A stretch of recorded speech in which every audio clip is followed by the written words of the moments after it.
I never thought a single sentence could feel like a punch to the chest, but here we are. She said, I don't know you texting all day. And I agreed. And then, I don't know what came over me. I deleted our entire chat history. Every message, every meme, every long, late-night confession. Gone. As if erasing the thread would erase the ache. Spoiler, it didn't. Let me back up a bit. It's weird sharing this here, but I guess that's what Reddit is for dumping your emotional chaos into the void and hoping someone out there gets it. We've been talking for months. Not officially dating, not just friends either. That messy, undefined in-between space where you pretend you're chill, but really you're rearranging your entire day around when your phone lights up. She wasn't a big texter, and I knew that. She warned me early on, I disappear sometimes, don't take it personally. It sounded cute then, quirky, like she was some mysterious forest spirit who floated in and out of signal. But when you start caring about someone, those little disappearances don't feel quirky anymore. They feel like cracks. A few days ago, she went quiet again. No Jim, no lol, not even her usual unhinged voice messages that made zero sense. I waited, told myself she was busy, told myself I was being dramatic, told myself a lot of things honestly.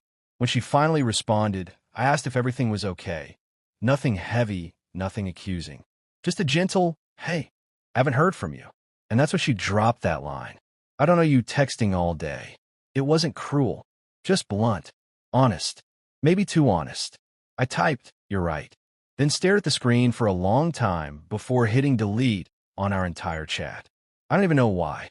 Maybe I wanted to prove I wasn't as attached as I actually was. Maybe I wanted to hurt myself before she could. Or maybe I was just tired of feeling like I was always waiting for her to show up. And now I'm sitting here, writing this like some dramatic protagonist, wondering if I made the biggest mistake or if I finally did something right for myself. I didn't expect silence to feel so loud. Right after deleting the chat, I stared at the empty screen like it was supposed to congratulate me for being decisive or brave or whatever people on the internet call it when you do something impulsive out of emotional exhaustion. Instead, my phone just sat there, blank, like it didn't even care my entire connection with her had been wiped in one stupid swipe. I tried distracting myself. Music, scrolling, even cleaning, which tells you just how desperate I was. But everywhere I looked, I saw reminders of her. A playlist I made because she said she loved slow indie songs with a heartbeat rhythm. A half-written note I'd typed after one of our long calls, something I planned to read to her someday, when we were less undefined. Even my kitchen felt like her, because she once mentioned she preferred cinnamon over vanilla, and now every candle I buy smells like a bakery exploded. Yeah, I know. Pathetic. But here's the thing they don't tell you about erasing someone. Your brain keeps the backup. Every few minutes, I'd catch myself reaching for my phone, ready to check if she'd messaged me, even though there was nothing to check. Our chat didn't exist anymore. But the muscle memory was still there, like some ghost limb of a relationship that never fully was. Eventually, I couldn't take it. I went for a walk, hoping the cold air would slap some sense into me.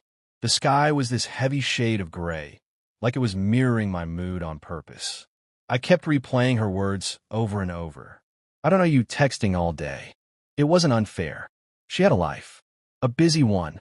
She'd always said she didn't want to feel obligated to be glued to her phone. And normally, I would have understood. I'm not the clingy type, or at least I didn't think I was. But something about the way she said it, the timing, the blunt flatness, it felt like a door gently shutting in my face. I started questioning everything. Had I been too eager? Too available? Did she think I was trying to control her time? Was she already pulling away and just didn't know how to say it? By the time I got home, I worked myself into a spiral so tight I could barely breathe. That's when a thought hit me, an unpleasant, uncomfortable one. Maybe the reason her message stung so much wasn't because of what she said, but because it confirmed something I'd been ignoring for months. I cared more than she did.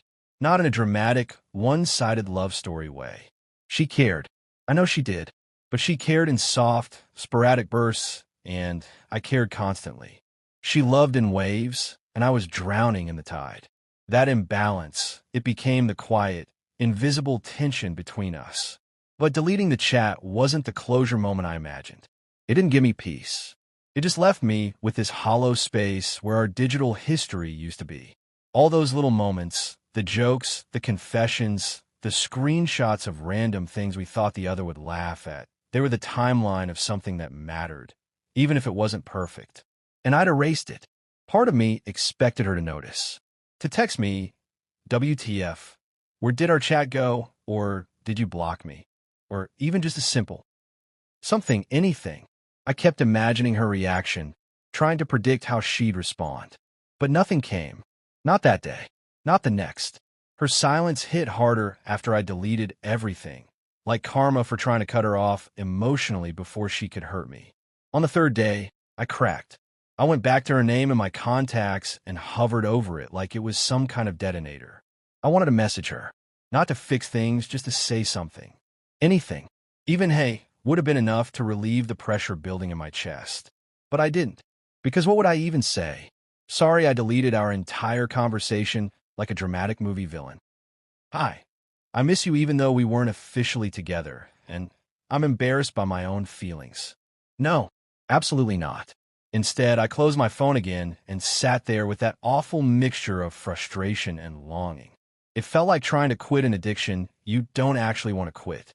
Later that night, while I was trying to fall asleep, I started thinking about the little things she used to do, things I didn't fully appreciate until now.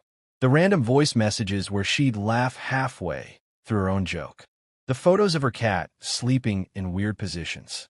The way she'd send me a song and say, "This reminded me of you for some reason," even if the song was about heartbreak, chaos, or something weirdly specific like a ghost who grows tomatoes. Those moments felt so alive. So her. And now they were just gone. It hit me then. Deleting the chat wasn't about erasing the past. It was about avoiding the future. Because as long as I could scroll through our messages, there was this illusion that we were still connected, still something. Without the history, it forced me to confront the truth head on. We were drifting, and maybe I was the only one fighting the current. Still, I couldn't shake the feeling that something was off. Her reaction, or lack of one, didn't feel normal. She wasn't the type to let things go without at least a sarcastic comment. She always noticed everything. Every tone shift, every typo, every suppressed emotion I thought I'd hidden. So her silence had weight, purpose. Or maybe I was imagining all of that because the alternative, she didn't care, hurt too much to consider. Either way, something was coming. I could feel it, like the ache in your bones before a storm. And part of me knew deleting the chat was just the beginning of the story, not the end, that I didn't expect her message to come at 2:14 a.m. You know that moment when your phone lights up in the dark and your entire nervous system reacts before your brain does? That was me, half asleep, half panicking, fully aware of who it had to be because no one else texted me at that hour. It was her, of course. The preview only showed, "Did you?" And that alone was enough to snap me wide awake. By the time I opened the chat, a new, empty one, painfully blank, the message loaded fully. "Did you delete our entire conversation?" No emoji, no accusation marks, just a calm, surgical question that somehow felt more intense than screaming would have been. I sat there staring at it, feeling every ounce of blood drain from my face. I thought she wouldn't notice. Or maybe I thought she wouldn't care. Or maybe I secretly hoped she would notice, that she'd demand an explanation, that it would mean something to her. But not like this. Not at 2 in the freaking morning. Before I could overthink it to death, I typed back. Yeah, just that. A single syllable that felt like swallowing glass. Immediately, those 3 little dots appeared. She was typing, then stopped, then started again, stopped again. It was torture. Olympic-level psychological warfare. I don't know if she was writing a novel or just staring at her screen the same way I was staring at mine, but something about that flickering typing bubble made my heart feel like it was ricocheting around in my chest. Finally, after what felt like a full geological era, her message came through. Why? Just that. Simple. Heavy. I had no good answer. Everything I could have said sounded stupid or dramatic or both. Because I didn't want to feel pathetic. Because I care more than you. Because your message hurt. Because I'm losing you and I didn't know what else to do. Instead, I wrote, It felt like the right thing at the moment. A half-truth wrapped in vague self-protection. This time, she didn't type back immediately. Minutes passed. Long ones. The kind that stretch into hours, even though your clock insists it's been 60 seconds. I put my phone down, picked it back up, put it down again. It was like my hands were staging a rebellion against my sanity.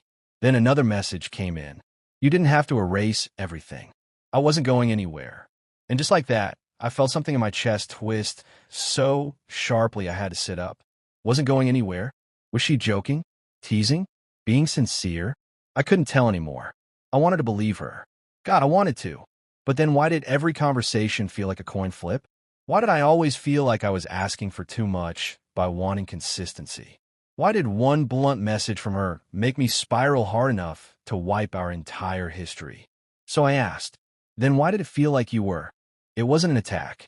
Just honesty for once, raw and unfiltered. Her reply came fast this time. Because I take space. It's how I am. It has nothing to do with you. A pause. Then another message.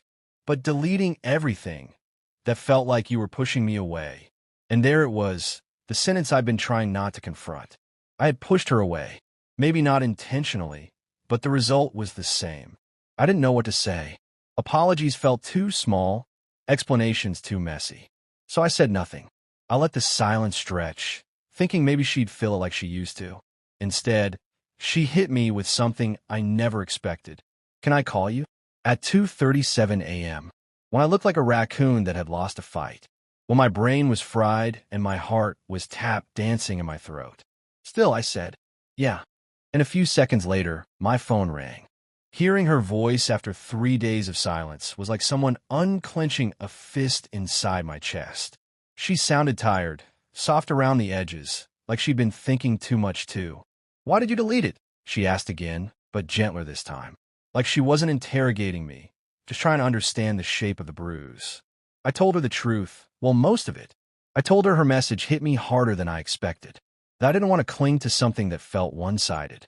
That I was scared she was slowly slipping away, and I deleted the chat because it hurt too much to scroll through it when I felt like I was the only one holding on. When I finished, there was a silence, so long I thought the call had dropped. Then she whispered, "You're wrong." Those 2 words felt like someone pulling a rug out from under me. She said she wasn't pulling away. She just didn't know how to juggle people, emotions, expectations. She wasn't built for constant communication. It overwhelmed her. Not because she didn't care, but because caring too much drained her faster than she knew how to manage. Then she said something that completely blindsided me. I didn't reply because I thought you were pulling away. I literally sat there blinking into the darkness like an idiot. She continued, soft, hesitant, telling me she felt like I'd been different lately. Less enthusiastic, less present. She said she thought I was losing interest and didn't know how to bring it up without sounding insecure. Do you know how surreal it is to realize 2 people can be hurting over the same thing, but for completely opposite reasons? I thought you were tired of me, she said. I'm terrified of losing you, I admitted. Another long pause. But this one felt different. Warmer. Like we were standing on the edge of something instead of drifting apart. And then she said, maybe we're both bad at saying what we actually feel. That line stuck with me. Because she was right. We were both dancing around the truth, making assumptions, building anxieties out of shadows. We talked for hours, until our voices cracked and the first hint of morning showed in the slits of my curtains. We didn't magically fix everything. It wasn't a movie moment where everything snaps into perfect clarity. But for the first time in a long time, it felt like we weren't standing on opposite sides of something. Before we hung up, she said softly, "Don't delete me again. Not don't delete our chat. Don't delete me." It hit harder than she probably realized. The morning after that 2 a.m. call felt unreal, like my brain hadn't fully caught up with everything we'd said. I woke up with my phone still in my hand, screen dimmed, call history open like proof that the whole thing hadn't been a dream. My throat felt dry, my eyes burned, and my voice was ruined from talking for hours. But for the first time in weeks, my chest didn't feel like it was full of broken glass. Still, the emotional hangover was brutal. I kept replaying her last words. Don't delete me again. It was such a small sentence, but it landed with the weight of everything we'd been too scared to say. I didn't know what we were anymore, didn't know if that conversation pulled us closer or just cracked the door open a little. But it felt like something shifted, something real. Around noon, she texted me, "Are you awake?" I swear my heart did a weird little leap. Not because of the message itself. Those 3 words were nothing dramatic, but because it felt intentional. Like she was reaching out on purpose, not out of obligation. I answered, "Yeah, barely." She sent a laughing emoji. Then another message. "I'm glad we talked last night." I stared at that one for a long time. It wasn't like her to say things so directly. She usually danced around vulnerability like it was a live wire. So seeing her type something straightforward and soft like that made my stomach twist in a confusing, hopeful way. I typed back, "Me too," and then I froze, because suddenly the silence between us wasn't heavy. It was loaded, not with fear this time, but with possibility, waiting for who would take the next step. Eventually, she did. "Can we meet?" Meet. We had never actually met in person before. Everything up to that point, months of messages, calls, late-night confessions, it was all through screens. I always imagined we'd meet someday, but I thought she'd need more time, or space, or whatever quiet ritual she needed to feel safe around people. So reading "Can we meet?" felt surreal. Like she just crossed a line neither of us had been brave enough to touch. I stared at the message, my pulse doing stupid things. She must have felt how much this meant, because right after she added, "I want to." Really? That really broke me a little. I said yes, obviously. Probably too fast. Maybe embarrassingly fast. But screw it. I've been waiting for this without admitting it to myself. We agreed to meet at a small cafe in her part of town. She chose the place, somewhere quiet, she said, somewhere she wasn't likely to get overwhelmed. I didn't care if it was a cafe, a park bench, or the middle of a parking lot. I just wanted to see her in real life, to hear her voice without headphones, to look her in the eyes and finally understand if what we had was something real or just a digital illusion we'd built together. The hours leading up to it were torture, not the anxious kind, just the restless, buzzing kind where you can't sit still because everything inside you is vibrating with what-ifs. I must have changed shirts like 7 times. I even cleaned my shoes, which I haven't done since ever. I don't know. It felt like preparation mattered. When I arrived at the cafe, I was early. Ridiculously early. The kind of early that makes the barista think you're weird because you keep checking your reflection in the window and pretending to read the same menu 7 times. I picked a table near the corner, the one she suggested. "I like corners," she'd said once. "I can see everything without being seen too much." It made sense in a way that was so her it hurt a little. Then she walked in. And listen, I'm not going to do that cinematic cliche of everything faded or the room disappeared, because it didn't. People were still loudly grinding coffee beans. A kid was still screaming at his mom over a chocolate muffin. And some dude in front of me was spilling sugar everywhere like his life depended on it. But she still stood out. She was exactly herself, soft, slightly awkward posture, scanning the room like she was trying to calculate safe distances, wearing a jacket too big for her and hair pulled into a messy half bun that she definitely threw together last minute. She looked like she was trying to appear calm, but failing adorably. And then she saw me. Her expression shifted in a way I can't fully describe. Like surprise wrapped in relief, wrapped in something warm. She walked over slowly, almost cautiously, like approaching a skittish animal. When she sat down, she said quietly, "E." It was such a simple word, but hearing it in person, it hit different. I said back, feeling stupidly breathless. We both laughed after that. Nervous, awkward, but real. And it broke the tension instantly. The conversation didn't start smooth. We fumbled a bit, stuttered, interrupted each other. She kept tucking her hair behind her ear. I kept tapping my thumb against my cup. We were both painfully aware of each other, and somehow that made it better. But then something shifted. Once she got comfortable, her whole demeanor changed. She loosened up, her voice softened. She started talking with her hands the way she did during long voice messages. Her eyes lit up when she described something she cared about. And every time she laughed, she covered her mouth like she was embarrassed by her own joy. And yeah, I fell a little more right there. At one point, she leaned back, looked at me for longer than she had up until then, and said, "I'm really glad you didn't let us drift." I swear I stopped breathing. I told her I didn't want to lose her. She didn't look away. She didn't get awkward. She just nodded, almost shy. Then she admitted something. "When you deleted the chat, I panicked. I thought you were done with me." I shook my head immediately. I was scared. That's why I did it. She stared at me with this expression, soft, aching, honest.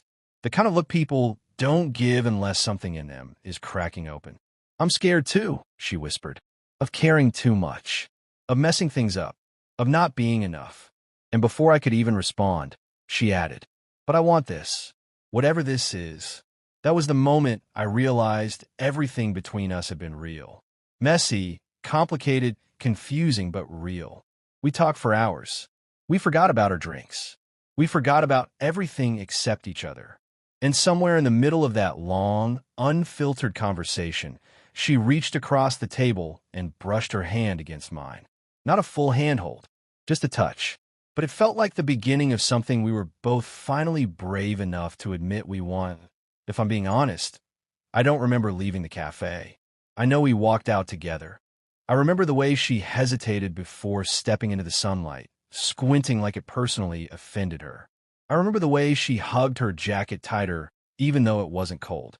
But the rest? It's a blur of heartbeat-level awareness. I was too focused on her, on the fact that she was real right in front of me, not behind a screen, not just a voice in my ear at night. The world felt too bright, too noisy, too everything, and somehow none of it mattered. We stood outside the cafe for an awkward moment. One of those long pauses where neither person wants the moment to end, but neither knows how to transition it into whatever comes next. She was tracing circles on the zipper of her jacket, a habit I'd only ever heard, never seen. It made her look small, or maybe it made her look real in a way the digital version of her never had. "So," she said finally, the tiniest smile tugging at her lips. "That wasn't terrible." I laughed. High praise. She nudged me lightly with her shoulder. "You know what I mean?" And I did. I understood her language better than she realized. The way she wrapped sincerity in sarcasm like bubble wrap. The way she pretended to be detached because the alternative felt too vulnerable. "Do you have somewhere to be?" she asked. It sounded casual, but her voice dipped at the end in a way that felt like she wanted me to say no. "I'm free," I said. "Totally free." She nodded, looking down for a moment. "Do you want to walk?" "I know a place." A place. Her place. Her world. I nodded before she even finished the sentence. We walked for a while, nowhere in particular at first. Just moving side by side. Our hands kept brushing, once, twice, 3 times, each accidental touch sending these stupid electric sparks up my arm. I don't think she noticed at first, but after the 4th time, she pulled her hand close to her jacket and muttered, "Sorry," even though she didn't sound sorry at all. "You don't have to apologize for touching me," I said, and immediately wanted to bite my own tongue off. Too honest. Too bold. Way too much. But instead of shrinking away, she surprised me. She let her hand fall back to her side. And this time, when our fingers brushed, she didn't pull away. We ended up at a park. Not one of those fancy ones with fountains and perfectly trimmed hedges. It was small, quiet, with benches scattered around like someone had placed them without much planning. A few trees, a little pond, ducks doing duck things. Normal. Simple. Perfect for her. "This is where I go when I need to disappear," she said, sitting on the back of a bench instead of the seat. "No one really comes here." I like it. I sat next to her, not on the bench, but on the backrest beside her. Matching her position. Matching her energy. She noticed and smiled, that small, crooked one that always made something in me loosen. "I've never brought anyone here before," she added, very quietly.